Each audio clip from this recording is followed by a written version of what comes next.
What's going on, guys? Welcome back to the channel. For today's video, thanks to the brilliant team over at Hiya Toys, we're going to be checking out their Godzilla X Kong, pre-evolved Godzilla, and their King of the Monsters Emerald Titan version, Mothra. So to begin with, we are starting off with the King himself. Now this design is placed more so towards the beginning of a new empire, so it's very similar to what we have come to expect from pretty much all of those MonsterVerse movies, but I think it is safe to say that they have absolutely knocked it out of the park. When it comes to accuracy, this guy looks pretty much spot on, even down to the eye paint. Both of those bad boys are looking forwards, which I thought was sick, and check out some of the internal detail which you can see there for the mouth. The tongue, the teeth, the gums I think are looking on point, and I'm also in love with the design of the neck. This single-handedly wipes the floor with my SH Monster Arts version in the sense that it really does come across as being one continuous sculpt, so that's really awesome. And I'm also digging the sculpt work throughout this guy. I mean, check out the definition which we have slap bang and center there for the torso. That is such a sharp sculpt, and it's really sweet to see him painted front side to back, especially when it comes to those insanely wicked dorsal plates. Each and every single one of them are packing a punch when it comes to sculpting, and they lead down to an almighty tail. Not only is this thing impressive when it comes to scale, but again, when it comes to both detail and paint, I think it's looking sick. Even the underside has been fully sculpted, which is looking awesome, and of course, he's even packing those big meaty tree trunks of legs, which much like the comparison between this and the SH Monster Arts version, I would imagine would annihilate anything and everything that comes into his path, including articulation. So to begin with, the head I believe is on one big ball joint, so this can look up, it can then look down, it can also look side to side, and one thing which I love about this neck design again is that everything looks seamless no matter how you pose this. Unlike the SH Monster Arts version, these additional panels kind of cover up the internal joints, which I thought was sick. The tongue is also individually articulated, so you could compress that bad boy if you wanted. You can also close the jaw, and the snout again is so accurate to the movie. When it comes here to the shoulders, these two are ball jointed, so these can compress, they can then extend, they will move forwards and backwards. He's also packing an elbow rotation which can spin all the way around. There is an elbow joint, the wrists are ball jointed, which I thought was seriously awesome, and to my surprise this guy's also packing a waist cut, which I just wasn't expecting at all. Now this can crunch forwards and backwards. I would imagine it could go slightly further, although because this is my first time ever handling one of these figures, I really don't want to run the risk of breaking it. It can also rotate left to right, which is pretty cool, so despite this design definitely being quite chubby and clunky, you are still able to get him pulling off some pretty sweet poses, which speaking of, even the hips are packing some really great articulation. So these can crunch forwards and outwards, they can also rotate all the way around, so that is really awesome. He's also packing those double jointed knees, which I thought was pretty sweet, and then when it comes here to the ankles, I do believe these are ball jointed, so these can hinge forwards, they can hinge backwards, they can then also tilt side to side, but easily turning to the money shot when it comes to articulation, we have Godzilla's tail. Now this thing absolutely blew my expectations out of the water, because again, I'm used to that SH Monster Arts version, which once you reach a certain point, literally snaps itself clean in half, whereas that is not the case at all when it comes here to the Hiya Toys release. You can crunch this up to the max, and it completely stays intact, which I thought was brilliant. I mean, check that out. That is such a dynamic range. You can also completely extend that outwards, you can also hinge it upwards, hinge it downwards, so that is just simply amazing. You know, the build quality of this figure overall just feels impeccable, but as you guys all know, to see what Godzilla is truly capable of, now let's put him through the pose test.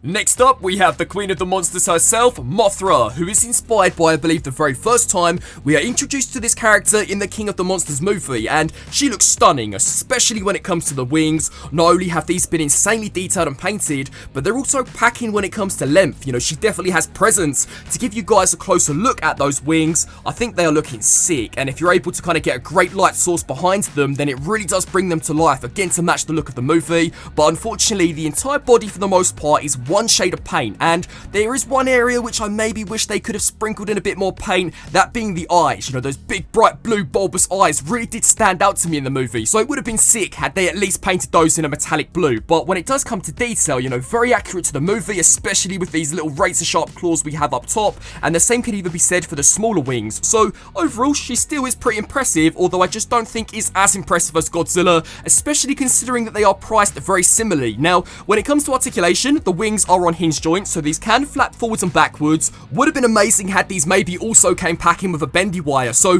that when it comes here to the middle, you maybe could have hinged these downwards to match the look that we saw in the movie, but instead, in addition to kind of flapping up and down, they will also be able to move forwards and backwards. The same can also be said here for the smaller set of wings, and then when it comes here to the main body, I was actually surprised to see this articulated at all. So when it comes here to the back legs, these can move forwards and backwards. The abdomen itself can rotate all the way around, although unfortunately cannot hinge forwards and backwards, so you won't really be able to get her using her sting when in battle. But when it comes here to these tiny arms, these are on hinge joints, so they will move side to side, and then these big massive pincers can also kind of slash up and down, so she really shouldn't have any issues in defending herself against the likes of Rodan. And surprisingly, unlike Godzilla, she also includes an accessory, that in the form of a transparent display base, which I will say is very well articulated, although unfortunately, at least when it comes to my copy, isn't all that practical, because sadly the main cradle itself can't really withstand the weight of Mothra. But in its defense, if you do position the smaller wings like this, it kind of sandwiches that clamp closer into the body, meaning that there's slightly more tension.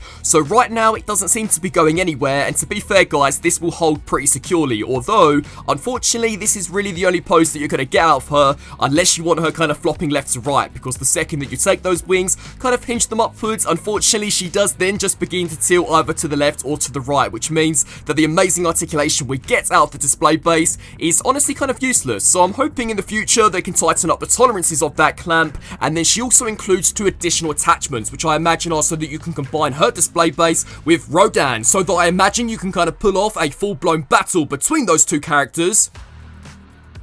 Now, checking out some comparisons, because this Godzilla is my first ever Hiya Toys pickup, unfortunately I won't be able to give you guys a direct comparison between any of their previous releases, although I'm about to give you guys the next best thing, because on the left hand side, here we have the SH Monster Arts Godzilla vs Kong Godzilla, and I can say with absolute ease that there really is no competition to be had, because the Hiya Toys version absolutely wipes the floor with the SH Monster Arts release, not only when it comes to build quality, but when it does come to overall design and paint apps. I mean, check out the shading differences between the two. You know, unfortunately this really was devoid of any realistic weathering, whereas that is not the case at all when it comes here to this version. I also think the proportions are dead on to what we saw from the movie. The only area where I do think SH Monster Arts may have the slight upper hand with this release would be an additional pair of hands. Unfortunately, we don't see any accessories included with this guy, but to be honest, that is not an issue which bothers me in the slightest. So if you are slightly torn between the 2 releases, absolutely this version here is easily the most accurate between the 2. For some general size comparisons, here we have Kong, Mechagodzilla, also from the SH Monster Arts lineup. For some comparisons against some Transformers, we have the Yellow Park Optimus Prime, Truck Not Monkey, the absolute go-to Earthrise Optimus Prime, and then finally, the Queen of the Monsters herself, we have Mothra. And both of these retail for very similar prices, and I'm not quite sure why, because you get way more bang for your buck when it comes to Godzilla in comparison to Mothra.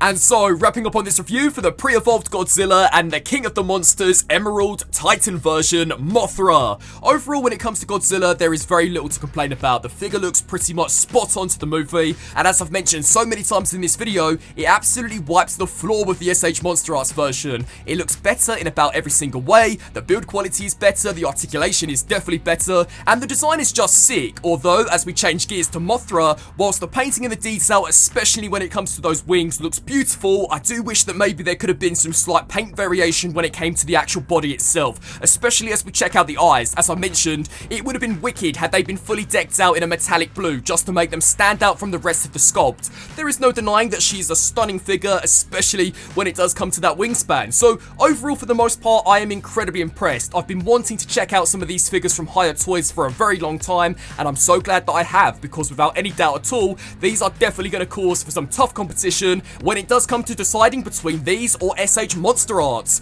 I would love to get your thoughts down below. What do you guys think? I want to thank you all so much for watching, and until my next video, transform and roll out!